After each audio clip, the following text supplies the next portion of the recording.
बड़ी विपत्ति आई, स्वर्ग पर प्रहार किया दैत्यों ने।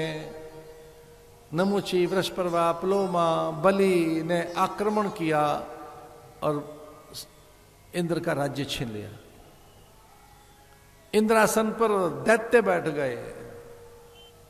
और जब ये पता लगा गुरु को कि हमारा शिष्य साधनहीन हो गया है, अब उसके पास संपदा नहीं रही, वो इंद्र था, पूरी प्रकृति उसके अधीन थी, पवन प्राण आकाश परिजन्य बादलों पर जिसका अधिकार था, जो पूरी प्रकृति का एक तरह से स्वामी था, शासक था, देवमंडल जिसके आगे झुका रहता था, अब कुछ नहीं है उसके पास। तो फिर गुरु प्रकट हुए और गुरु ने समझाया कि अब जो भी हो गया है अब फिर से पुरुषार्थ कर, मैं तेरे साथ खड़ा हूं, समुद्र मंथन कर, अमृत मिलेगा, अमृत पान करके तुम पुष्ट हो जाओगे और फिर से ये स्वर्ग आपका बन जाएगा।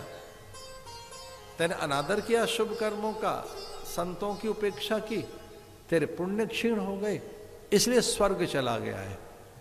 अब क्या करूं मैं? बोले समुद्र मंथन के माध्यम से अमृत हम निकाल लेंगे। ऐसी भगवान ने प्रेरणा दी कि अमृत को हम प्राप्त कर लेंगे। तो भगवान ही एक प्रकार से जो स्वयं अमृत हैं। देखिए समुद्र मंथन में 5 अवतारों की कथा आती है। अमृत स्वयं भगवान है 1, कूर्म बनकर भगवान प्रकट हो गए 2, मंदराचल उन्हीं पर रखा गया 3, चौथा धनवंतरी बनकर वही अमृत लेकर आए, और 5वां अमृत की रक्षा के लिए मोहिनी बन गए भगवान। क्या देवताओं का हित हो।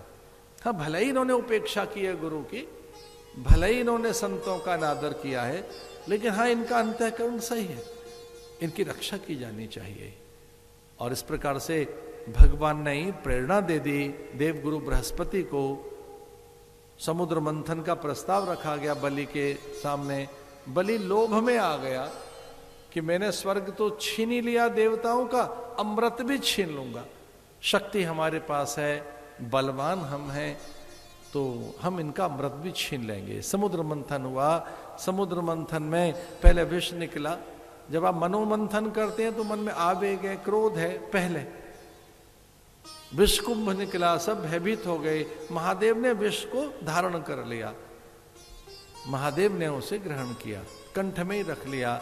कुछ बूंदें गिर पड़ी तो उनसे ही ये विषैले कीट पैदा हुए, विषाक्त वनस्पतियां बनी, विषैले जीव जंतु बने उसी विष के कारण।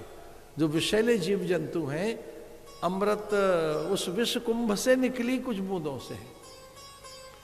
ऐरावत हाथी निकला, इंद्र को दिया। उच्चे शर्वा घोड़ा निकला, वो बलि ने ले लिया। कामधेनु निकली, कल वृक्ष निकला, कामधेनु निकली, दैत्य छीना झपटी करने लगे। कामधेनु हमारी बनेगी, ये कामधेनु है, ये सारे कार्य पूरा करेगी, ये हमारी रहेगी। योग युक्ति से इंद्र ने देव गुरु बृहस्पति ने मना लिया कि ना ना ना, कामधेनु आपकी नहीं, हमारी नहीं, बंटवारे में ये किसकी नहीं, ये किनकी रहेंगी? बोले ये योग यज्ञ की पूर्ति के लिए ब्राह्मणों को दान दे दो, इससे वो यज्ञ करेंगे, बिना इसके यज्ञ नहीं होगा। चीजें बंटने लगी। लक्ष्मी जी निकली, लक्ष्मी जी ने मना कर दिया, मैं बंटवारे की चीज नहीं हूं, मैं किसी के हिस्से नहीं आऊंगी, न मैं दैत्यों के पास रहूंगी न देवताओं के पास। ब्रह्मा जी बड़े प्रसन्न हुए कि मां हमारे साथ रहिए, फिर हम उच्च आसन पर आपको बिठाएंगे और ले चलते हैं ब्रह्मलोक में। मां ने फटकार लगाई, अरे ब्रह्मा आपकी भी नहीं बनूंगी, तेरी सृष्टि में द्वैत है, कोई छोटा है बड़ा है, रंग रूप सबके अलग अलग है, एक जैसी मति नहीं, एक जैसी प्रकृति नहीं, न्यूनाधिक है ना, तेरी नहीं बनूंगी। महादेव बड़े प्रसन्न हो गए। उन्होंने कहा जब आपने सबको ही मना कर दिया है तो अब तो कोई नहीं बचा, हम रह गए, आप हमारे संग चलें मानसरोवर में और पार्वती आपकी पूजा करेंगे, ऊंचे से आसन पर बैठाकर नित्य पुष्पों से आपका श्रृंगार करेंगे, चरणों का। लक्ष्मी ने मना कर दिया, महादेव आपकी भी नहीं बनूंगी। महादेव ने कहा हम में ऐसा क्या दोष है? बोले दोष नहीं, आप इतने उदार हैं कि कोई दैत्य आपको प्रसन्न करेगा और आप मुझे उसे सौंप देंगे ना, ऐसे उदार के पास भी नहीं रहती मैं। ऋषियों ने कहा फिर तो हम रह गए, हमारे पास ही चलो। ऋषियों को फटकार लगाई, माने कहा तुम्हारी भी नहीं बनूंगी।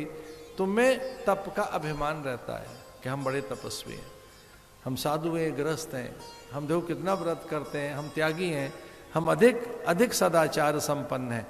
तो तपस्वियों में प्राय क्रोध रहता है, तपस्वियों में प्राय आवेश रहता है, तपस्वियों में तप का भी अभिमान रहता है, ना मैं आपकी भी नहीं बनूंगी।